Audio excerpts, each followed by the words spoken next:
Hey guys, it's me, MUA here, and welcome back to my channel.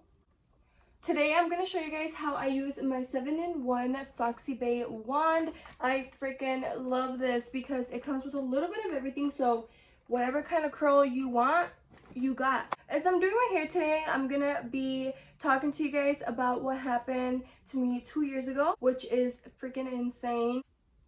So it's super easy to just put on. You go like this and you twist it to lock it, and that way it's secure.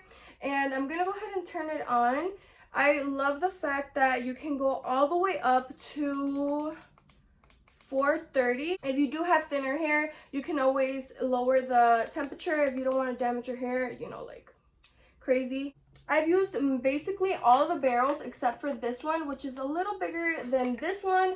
So it's like the same thing.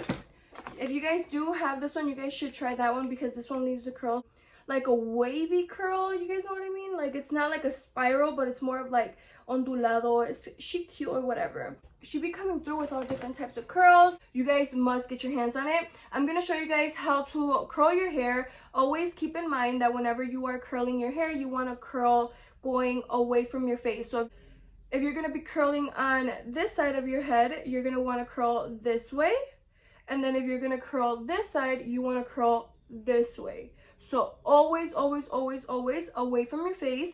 So just keep that in mind. And if you guys want to see how I curl my hair, just keep on watching. Okay, so once upon a time, 2 years ago, back in October. So the only reason why I remembered about this is because it came up on my Snapchat stories. So I was like, damn, like it's been 2 years since they broke into my house. Okay, so that morning I had left to go to my mom's, and if you guys watch all my videos, you already know that my mom lives down the street from me. So, you know, I'm always at her house. I normally eat at my mom's house, so I was probably going over to my mom's to eat like a fat ass. And the thing is that I wasn't even gone for more than 40 minutes, and then we were gonna go somewhere. So we got in the car, we were going down the street, but my mom was like so moody that day that I was like, Mom, like you need a joint, dude, like you need to relax. Like my mom's like them typical Mexican women that do not smoke weed, that they think that, like, you know, weed is el diablo. I mean, I'm really open with her about it. I feel like, thank God that she's like she doesn't do it, but she doesn't have a problem. Well, she probably does have a problem, but she doesn't like say anything that me and my siblings do it, you know. She's always gave us the opportunity to be really open with her. So shout out to my mom because I'm really close to my mom. I was playing around with her and I was like, Ama, like, you know, voy a regresarme a la casa y I'm gonna get a joint and you're about to smoke with me. And she's like, estás loca. I mean, regardless, I was gonna turn around and go to the house for a joint. So I'm coming to my house, right? I pull up in the driveway, and I never ever use my front door. Like well, now I do because it's a part of my bedroom, but I used to never use the front door. We would always just go in through the side door. So that day I ended up using the front door for whatever reason. And when I'm walking towards my front door, it's open, and I'm like, why did I leave the door open? Like I was like so confused, and I even like stood back and I looked at the door and I was like, wow, like I'm one dumbass bitch for leaving the door open. But surprise, I pushed the door open and like I look around my house, guys, and it's a huge mess. Like the freaking audacity of these people. They didn't just take my things, like they came in and like destroyed my house. They just made a huge mess. Like they pulled everything out of the closet. The couch's cushions weren't even on the couch, like they were on the floor. Like, why? I feel like they knew I wasn't home, they were watching me, and then they broke in because I was not even gone for 40 minutes, guys, and my mom lives literally down the street. They didn't take much. Well, they did take like from me. They didn't take much from my house. Like, you know how normally people would break in and they'll take all the TVs and like, well, I don't know, what do they know? They take jewelry, I guess. I don't know. They came in and they took all of my makeup, guys. All of my makeup. Like if there was anything that was left behind was because they dropped it. Like they dropped my favorite brush, which till this day I still have that brush. And I'm just like, thank God that they dropped it. Like, I love that brush.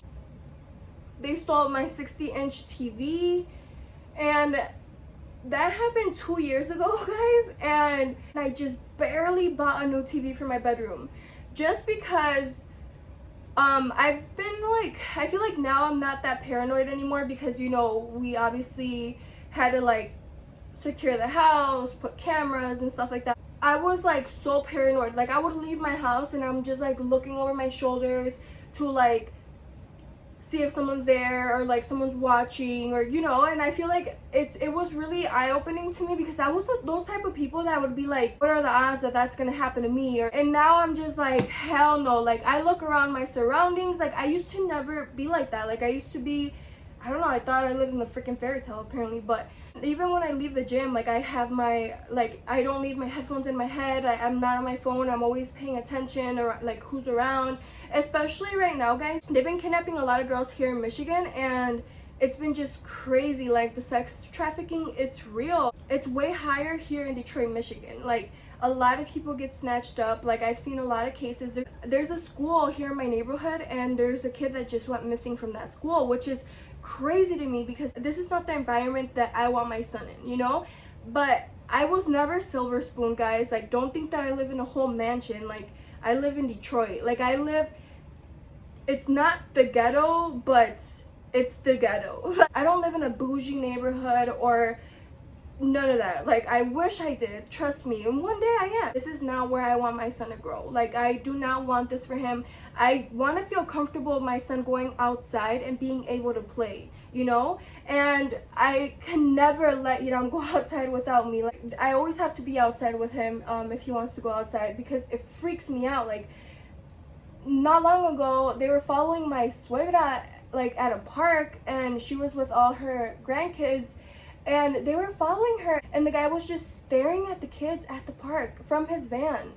It's like, people are sick. Like, always be careful and like look around your surroundings because you don't know who's watching. I don't know, like, it's the type of things that keep me up at night, and I'm just like, man, like, I wish I can protect my son from things like this, you know. Like, and it's obviously impossible. People are just freaking sick. Like, I wonder, oh shit. Back to the story.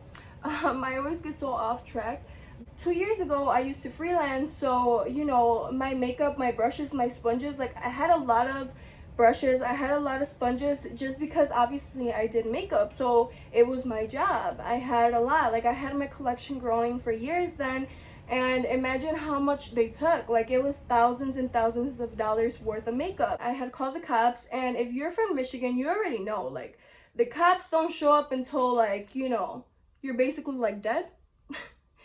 And that's the Detroit police for you. So when I called the cops, they told me to get out of the house and to wait for the cops to pull up to see if they find any fingerprints or whatever the case is. So here I am, my happy ass, not so happy, waiting outside. And you guys can only imagine, like, I'm sitting there crying, like bawling my eyes out, because not only did they take my makeup, my TV, my brushes, my sponges, everything, they took. You guys are gonna laugh at me. They took a whole ounce of weed. A whole ounce. That's the first time I ever purchased a big amount of weed. And I remember it was called Cinderella, and that's the reason why I got it, because I was like, ooh, like, you know, she is me as a princess. But anyways, so they took the weed, they took the makeup, they took the TV, they took like my, like the cartridges and like the pens and stuff like that. And just wait, sis. They took more than $300 worth of eyelashes. My eyelashes! Like, are you serious? At the time, I would buy by bulk because I had clients, like I said. The lashes had just came in and they took all of them. All of them. So I was so freaking hurt, guys. You guys don't understand how hurt I was. Like, now I can talk about it. Back then, I'd be like, you know, I don't know if you guys have a big collection of makeup like I do. Like, I hoarder stuff. So just imagine, like, someone just coming to your house and just taking all your shit. And so I remember I had tweeted saying something like, oh, if you guys catch someone selling eyelashes on Burner, let me know because they just broke into my house. And so when I tweeted that, I did not do it for people to pay me or like none of that. Honestly, like I posted it because I was just chilling outside, going through my phone, and I go on Twitter. I feel like Twitter is the only place I can actually be like a normal human. Like with Instagram and Facebook and Snapchat, like you guys see me like this whole freaking like famous person or something. Con decirles that Snapchat just updated my Snapchat, and now it makes people be subscribed to me like automatically. Even the people that I'm friends with on Snapchat, like if you think that I unfriended you, I did not. I really did not. It's just I don't know what happened. Like Snapchat updated my Snapchat and they sent me a whole thing saying that like, you know, basically having a famous people Snapchat, and I'm like, who is she? Like I only do makeup. So I had tweeted that, and then that's when people were seeing the tweets and they were like messaging me and stuff like that. And the next day, or not even the next day, I think it was at night, this one girl, which shout out to her, her name is Alejandra, she made a GoFundMe page for me. This was before I even had 10k followers on Instagram, you know. A lot of people asked for my address and they sent me makeup, lots of new makeup, used makeup. Like honestly, I wasn't even picky. Like everyone came through and donated something. And at the time, I used to book my clients like monthly. Obviously, I had to work that weekend, and now I have no makeup, I have no money. So my beauty room used to be where my beauty room is now, which is behind this wall. But at the time, this wasn't here. My old living room was right here, like literally in my bedroom now. We remodeled my whole bedroom, so if you guys have not checked out that video of me remodeling my bedroom, by the way guys, I'm sorry part 2 is taking forever to be up, but it's just that my husband haven't had the time to put up the chandeliers and like other little things that we need to put, and I want it to be like completely finished so you guys can see everything all together, you know. So please bear with me. He works every single day. That will be coming very soon, all right guys. But anyways, so my house used to be really different back then, and my beauty room used to be behind me. So if you were to come in through the front door, which I would get all my clients to come in through the front door, they would see basically everything. Like they would see my bedroom if the door was open, they could see the kitchen, they could see the living room, they can see everything because it was just open. Like my house is very open. Like the kitchen is basically in the living room. It's very small. So I feel like a lot of people that came in, they were like snooping around, you know, like looking around. And I feel like not everyone has good intentions. And if you freelance, shout out to you. Like if you work from your house and you have people coming to your house, if you do nails, if you do lashes, if you do what you do and you have people coming to your house, please be very careful. And just be very limited on what you tell people, because you don't know who they know or who they're gonna go tell. It's just like when I have a girl sitting in my chair, I'm like, oh hey girl, like how, you know, like yo soy bien platicadora, like I don't shut up, like I talk, I don't make you feel uncomfortable, you know. So if you freelance, shout out to you, because I could never. I learned so much from that. Like I grew as a person because girl, I feel like back then I used to be like, damn, like this is my dream job, like I love what I do, and I did, don't get me wrong. But then they broke into my house, and then girls are some snakes. Like I'm telling you, it'd be the same females that be coming to your house talking about, you guys are the cutest little family ever. The ones that want to like be in your man's messages, you know. Like I cannot, dude. Or I stopped freelancing for many reasons. One, they broke into my house. Two, you can't really just trust these females. Like you're welcoming people into your home, you know, like where you sleep, where you feel comfortable. And I feel like they just took that from me. Like I didn't feel safe in my house anymore. Oh, I don't want to cry. I didn't feel safe in my house anymore. Like at nights I would like just feel like, oh, like what if someone's watching, or like, you know, like I feel like a lot of people knew where I lived, and it was just not where it's at. I cannot wait until the day that I get rid of this house, because why am I getting so sentimental? I just want to move on and like start fresh with my family, you know, like just me, my son, and my husband, and that's it. Like, I don't want people to know where I live. Don't get me wrong, like, I met some amazing people, like, during my journey of freelancing. I met some amazing people. I'm actually friends with a few people. So, long story short, the cops ended up not finding anything, but she did tell me that I should be really careful because it was most definitely one of my clients that did this, you know, because they knew what they wanted to come for, and they only came for my makeup and my TV, like. And it's crazy because that was around the time that my brother was moving in with me. So at that time, he had his TV on the floor, like right by where my other TV was, and they did not take his TV. They only took my TV. Like, there was more valuable things in the house, but they didn't take them. So the cop said, like, you know, it was intentional, and it was someone that knows around your house, because it's so crazy, guys, because imagine the cops telling you, like, it had to be someone that knows around your house or someone that you trust in your house, because they unlocked the window. Because they didn't break any windows, they didn't break any doors or none of that. And my husband always checks if my windows are closed, because yo tengo la maña de dejar las ventanas deslaqueadas. So he always makes sure that the windows are locked, and that window of in my bedroom, it wasn't locked. So they came in through the window, and you could even see their handprint on my window, like how, like, their hands were huge. It was the type of things that I would look in, like, at night, like the window's literally right by my bed, so obviously I see it, and it's like a constant reminder. Like, they invade your privacy, and I don't know, it's just such a crazy feeling, guys, because it's not the first time that this happened to me. It's like, this happened to me multiple times, and not in this house. It's actually, like, when I was little, I'm telling you guys, like, I didn't grow up Silver Spoon. Like, we grew up in a house down Chopin Street, like, by McGraw.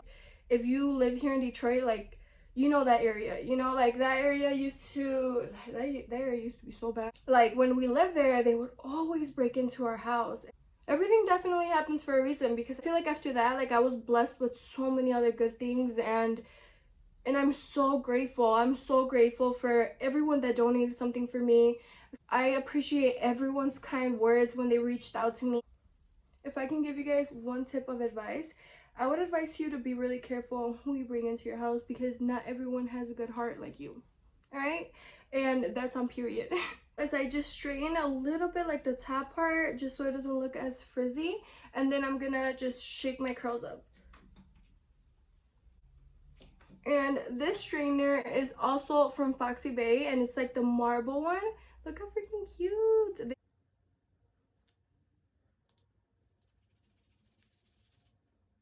This is actually the first time I styled my short hair using the 19mm barrel, and guys, I'm living for it. Don't forget that I do have a code with Foxy Bay, and it's not just for 25% or no 30% or no 40%. I got you guys the code for 60% off your purchase. So if you guys are interested, go ahead and check out foxybay.com.